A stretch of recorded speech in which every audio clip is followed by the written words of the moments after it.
आप देख रहे हैं इन डार्क राजकुमार के साथ। तो चलिए बढ़ते हैं आज की कहानी की ओर।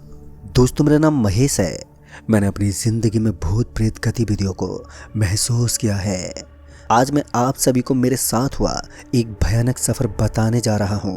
मैं कर्नाटक में रहता हूँ और कर्नाटक में एक बार मेरी बीवी की तबीयत खराब हो गई थी और उसकी ख़राब हालत के चलते मैं उसे शहर के अस्पताल में ले गया। डॉक्टर मेरी बीवी की बीमारी को पकड़ नहीं पाए और उसे दूसरे शहर में भेज दिया। मुझे तो टेंशन हो रही थी कि आखिर मेरी बीवी को ऐसा क्या हुआ कि वो इतनी बीमार हो गई है। मेरे साथ मेरी बेटी भी थी जिसका नाम कौशल्या था। कौशल्या की उम्र तकरीबन 18 साल की थी और वो भी काफ़ी समझदार हो गई थी। खैर, मैं बाहर का खाना नहीं खाता था तो मेरी बेटी ने मुझे काफ़ी समझाया, लेकिन मैं एक दिन तक ऐसे ही भूखा रहा।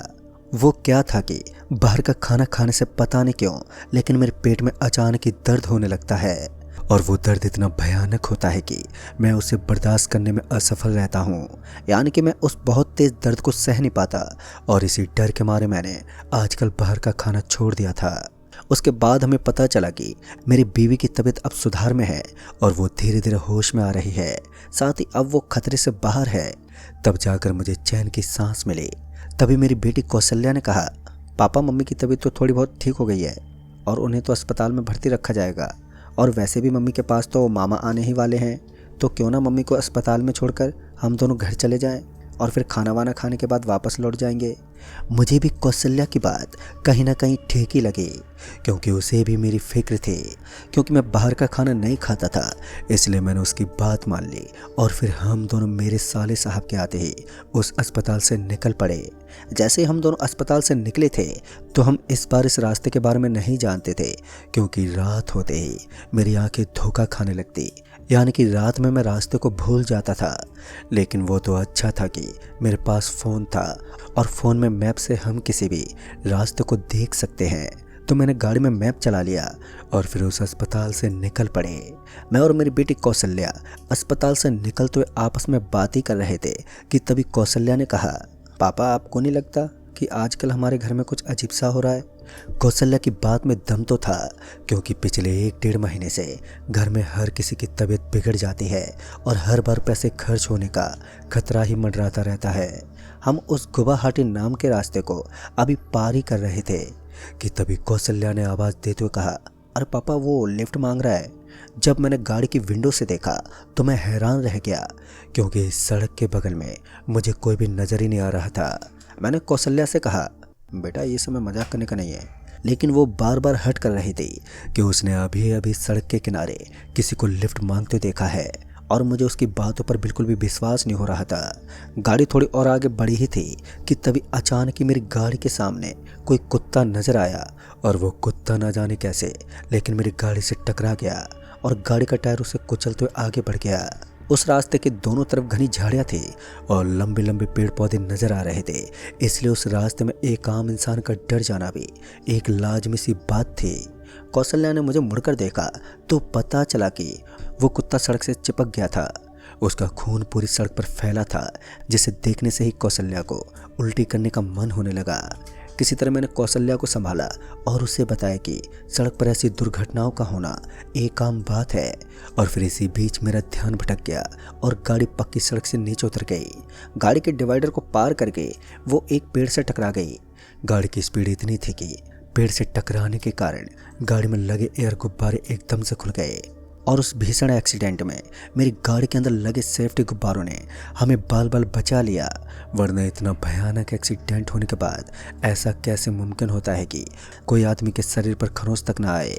हालांकि गाड़ी महंगी थी और गाड़ी के अंदर सेफ्टी का आना लाजमी सी बात है।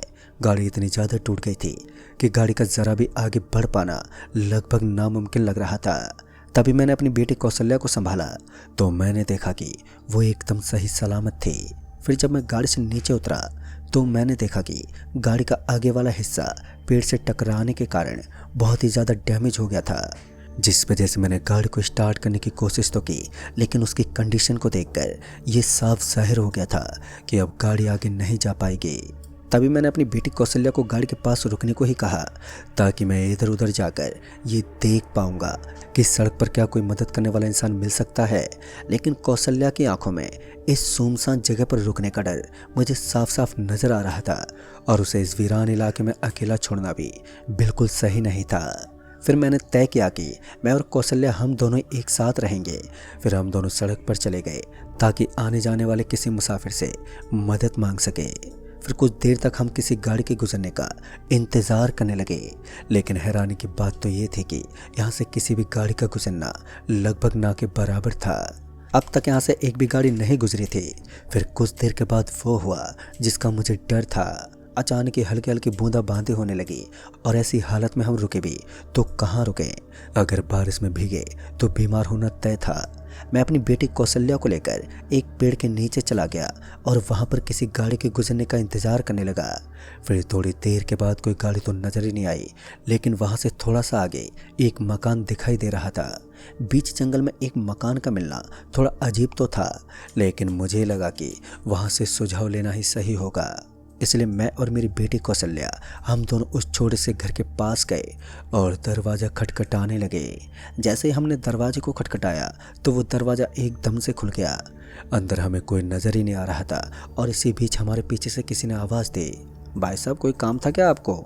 जब मैंने पलटते पीछे की तरफ देखा तो मेरी आंखें चौंधिया गई, क्योंकि मैंने देखा कि शायद उस मकान का ही मालिक हमारे पीछे था, जो हमें पहले तो कहीं भी नज़र नहीं आया था। फिर मैंने उस आदमी से कहा, भाई साहब वो क्या है कि हमारी गाड़ी बीच जंगल में ख़राब हो गई है और यहाँ से निकलने का कोई रास्ता भी नज़र नहीं आ रहा है, तो क्या यहाँ से आगे पीछे कोई मैकेनिक की दुकान है क्या? पहले तो उस आदमी ने कुछ जवाब ही नहीं दिया। फिर उसने धीमी सी आवाज़ में कहा, यहाँ आसपास कोई मैकेनिक तो नहीं है, लेकिन आज रात आप मेरे घर पर रुक सकते हो। मुझे उस आदमी की बातों में ज़्यादा दम नहीं लगा, और साथ ही मैं ऐसे वीरान इलाके में रुकना नहीं चाहता था। इसलिए मैंने उस आदमी के घर रुकने से साफ मना कर दिया, क्योंकि मेरे साथ मेरी जवान बेटी कौशल्या थी, और ऐसी हालत में इस जंगल के बीचों बीच मकान में रुकना मेरे लिए किसी बेवकूफ़ी से कम नहीं था। इसलिए मैंने ना रुकने का ही सही फैसला समझा। फिर मैंने अपने साले साहब को फ़ोन किया, और किस्मत से फ़ोन लग भी गया, और उन्हें पूरी बात बताई कि गुवाहाटी से आगे वाले रास्ते के पास हमारी गाड़ी खराब हो गई है और अब हम आगे नहीं जा पाएंगे। तभी उन्होंने बताया कि वो जल्दी से वहाँ पहुँच जाएंगे। खासकर उन्हें किसी जगह रुकना नहीं है, बस पैदल पैदल साले साहब की तरफ जाना है, क्योंकि वो इस रास्ते को काफ़ी अच्छे से जानते थे।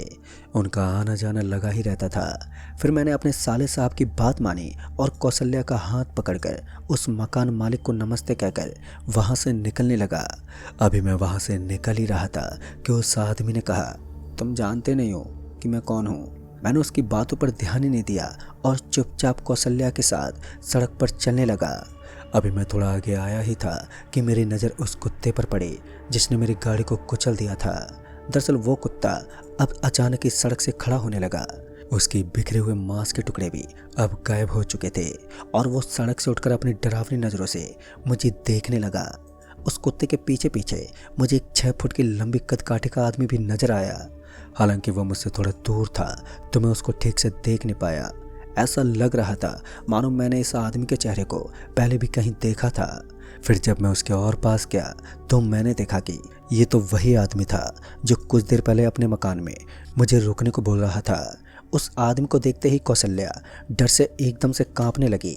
अभी मैं उस आदमी का चेहरा देख ही रहा था कि अचानक ही उसकी गर्दन किसी पंखे की तरह इधर उधर घूमने लगी। उसने अपनी गर्दन को कुछ इस तरह से मोड़ दिया था मानो वो टूटी हुई है। तभी मैं और कौशल्या बहुत ही बुरी तरह से डर गए। हमें समझ ही नहीं आ रहा था कि अब हम क्या करें।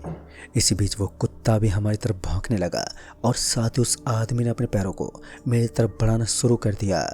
तब जाकर मैंने उस आदमी के पैरों को देखा तो मैं बुरी तरह से सहम गया।